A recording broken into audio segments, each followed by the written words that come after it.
កំពុងតែក្តៅនៅច្រមុះជ្រូកថ្មដែរកន្លែងដែលរើបន្លាលួសម្សិលមិញនេះឥឡូវទីហ៊ានថៃបានប្រើកម្លាំងមកដកយកទង់ជាតិចិនចេញវិញនិងរាយរបងបន្លាលួសថ្មីដូចដើមជំរាបសួរបងប្អូនប្រិយមិត្តទស្សនិកជនរបស់ Channel ចង់ដឹងទេសួស្តីបងប្អូនជនរួមជាតិជាទីគោរពរាប់អានស្វាគមន៍ជាថ្មីម្ដងទៀតមកកាន់វីដេអូអាប់ដេតនៅព្រឹត្តិការណ៍ព័ត៌មានជាតិនិងអន្តរជាតិសំខាន់ៗសម្រាប់ថ្ងៃទី16ខែមករាឆ្នាំ2026ជាវីដេអូលើកទី2គួររំលឹកផងដែរថាកាលពីព្រឹកថ្ងៃទី15ខែមករាឆ្នាំ2026ម្សិលមិញនេះជនជាតិចិនមួយក្រុមបានសម្រុកចូលទៅដកបន្លាលួសដែលទាហានថៃធ្វើការព័ទ្ធលើដីកម្ពុជាដោយខុសច្បាប់នៅត្រង់ចំណុចច្រមុះជ្រូកឯឃុំថ្មដាខេត្តពោធិ៍សាត់ដើម្បីបើកកន្លែងអាជីវកម្មរកស៊ីរបស់ខ្លួនវិញគណៈពេលដែលមានការកាន់ទង់ជាតិចិនយកទៅជាមួយទៀតផងអស់រយៈកាលមួយរាត្រីរហូតដល់ថ្ងៃទី16ខែមករាឆ្នាំ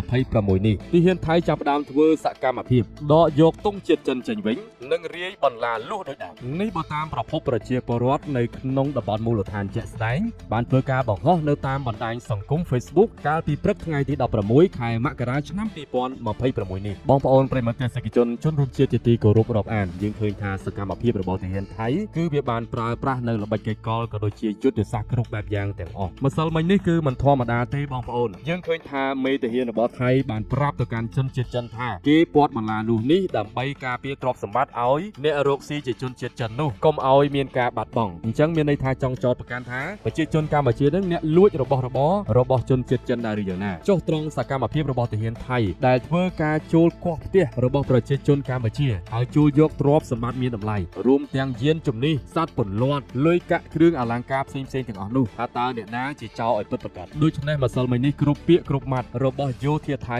គឺមានចេតនាដើម្បីចោទប្រកាន់ប្រជាជនកម្ពុជានៅក្នុងតំបន់នោះផ្ទាល់តែម្ដងហើយក្រោយមកក៏ឃើញពួកគេបានប្រើប្រាស់នៅជនស៊ីវិលរបស់ពួកគេដើម្បីមកបញ្ចុះបញ្ចូលក៏ដូចជាមកបញ្យលជនជាតិចិនជាច្រើនប៉ុន្តែចំពោះការប្រើប្រាស់កម្លាំងប្រដាប់អាវុធឲ្យមានភាពប្រទុសរាយគ្នាដាក់គ្នាជាមួយនឹងជនជាតិចិនគឺมันមានសេចក្តីបញ្ជាក់ណាមួយដែលបង្ហាញថាទាហានថៃនិងជនជាតិចិនផ្ទុះឡើងអំពើហិង្សាជាមួយគ្នានោះទេហើយបន្តរហូតមកដល់រសៀលថ្ងៃទី16ខែមករាឆ្នាំ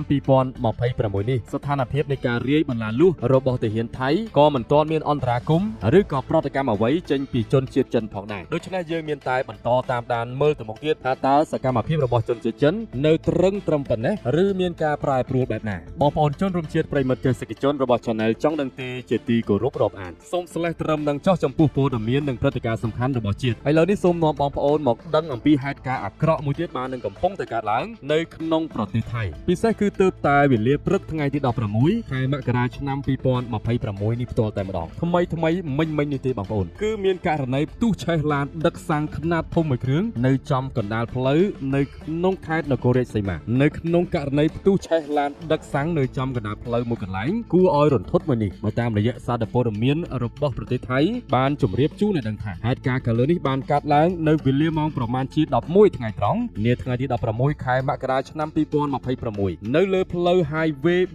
304នៅភូមិបានហួយខេមស្រុកវាំងណាមខៀវខេត្តនគររាជសីមានៅក្នុងនោះឡានដឹកសាំងខាងលើនេះបានផ្ទុះឆេះនៅតាមដងផ្លូវដោយមិនទាន់ដឹងអំពីមូលហេតុពិតប្រាកដចំណែកឯអ្នកបើកបរបានរត់គេចខ្លួនចេញពីកន្លែងកើតហេតុទាន់ពេលវេលាយ៉ាងណាមិញមកទល់ពេលនេះអាជ្ញាធរកំពុងតែចុះទៅអន្តរាគមន៍និងពន្លត់ដោយគេព្យាករណ៍ទុកថានឹងមានការបិទផ្លូវនៅក្នុងរយៈពេលវែងផងដែរបងប្អូនប្រិយមិត្តទេសនិកជនរបស់ Channel ចង់ដឹងទេប៉ុន្មានថ្ងៃនេះស្ថានភាពនៅក្នុងប្រទេសថៃបាននឹងកំពុងតែកើតឡើងនៅហេតុការណ៍អាក្រក់ជាច្រើនដែលបណ្ដាលឲ្យប៉ះពាល់ទៅលើជីវភាពនិងសេដ្ឋកិច្ចរបស់ប្រជាជនយ៉ាងខ្លាំងជាពិសេសគឺទៅលើសន្តិសុខនិងសុវត្ថិភាពសាធារណៈរបស់ប្រទេសថៃផ្ទាល់តែម្ដងមិនថាទៅនៅតាមទីក្រុងនៅតាមជនបទគឺចាប់ផ្ដើមកើតឡើងនៅហេតុការណ៍ចម្លែកដែលមិននឹកស្មានដល់ហើយហេតុការណ៍ទាំងអស់នោះហាក់បីដូចជាមិនសូវដឹងអំពីមូលហេតុពិតប្រាកដទៀតផងសូម្បីតែករណីបាក់ធ្លាក់ក្រែនសម្រាប់ស្ទូចគ្រឿងចក្រធំនៅក្នុងការដ្ឋាននៃការសាងសង់ស្ពានអាកាសក៏បានកើតឡើងផ្ទួនគ្នា2ដងផងដែរ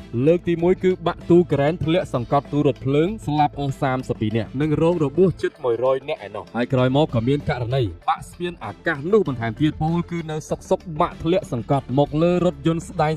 ដែលកំពុងតែធ្វើចរាចរណ៍នៅតាមដងផ្លូវបណ្ដាលឲ្យប្រជាជនថៃបាត់បង់អាយុជីវិត2នាក់និងរងរបួសជាច្រើនអ្នកបន្ថែមទៀតហើយបន្តរហូតមកដល់រាត្រីថ្ងៃទី15ខែមករាឆ្នាំ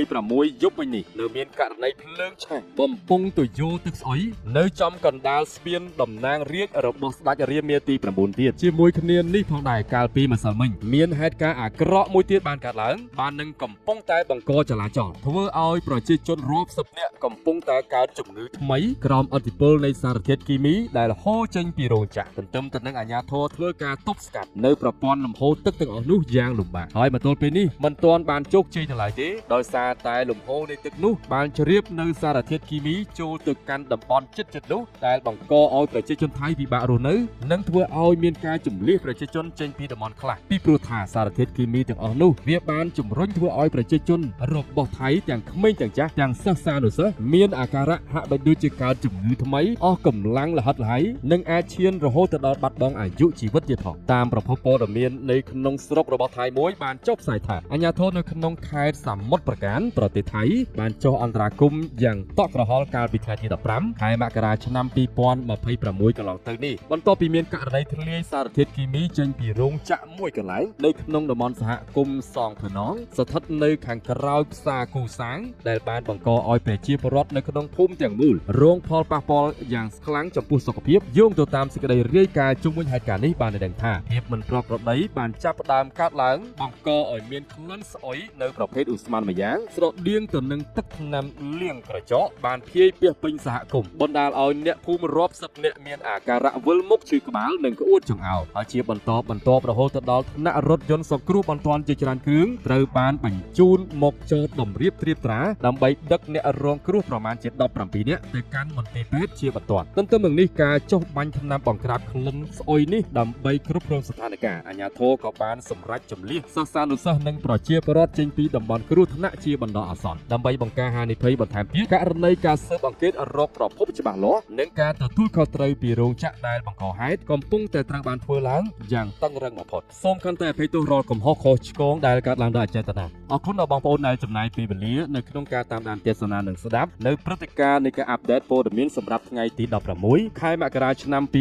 2026ជាវីដេអូលើកទី2បន្តិចទៀតយើងនឹងជួបគ្នានៅព្រឹត្តិការណ៍ថ្មីដែលពាក់ព័ន្ធជាមួយនឹងសន្តិសុខជាតិនិងអន្តរជាតិបន្ថែមទៀតប្រសិនបើបងប្អូនយល់ថាវីដេអូនេះមានប្រយោជន៍និងបងប្អូនពេញចិត្តនៅការអត្ថាធិប្បាយរបស់ខ្ញុំកុំភ្លេចចុច like និង comment ល្អៗព្រមទាំងធ្វើការ subscribe channel នេះម្នាក់មួយដើម្បីទទួលបានព្រឹត្តិការណ៍ព័ត៌មានជាតិនិងអន្តរជាតិនិងការវិភាគនយោបាយសេដ្ឋកិច្ចសកលលោកជារៀងរាល់ថ្ងៃសូមអរគុណ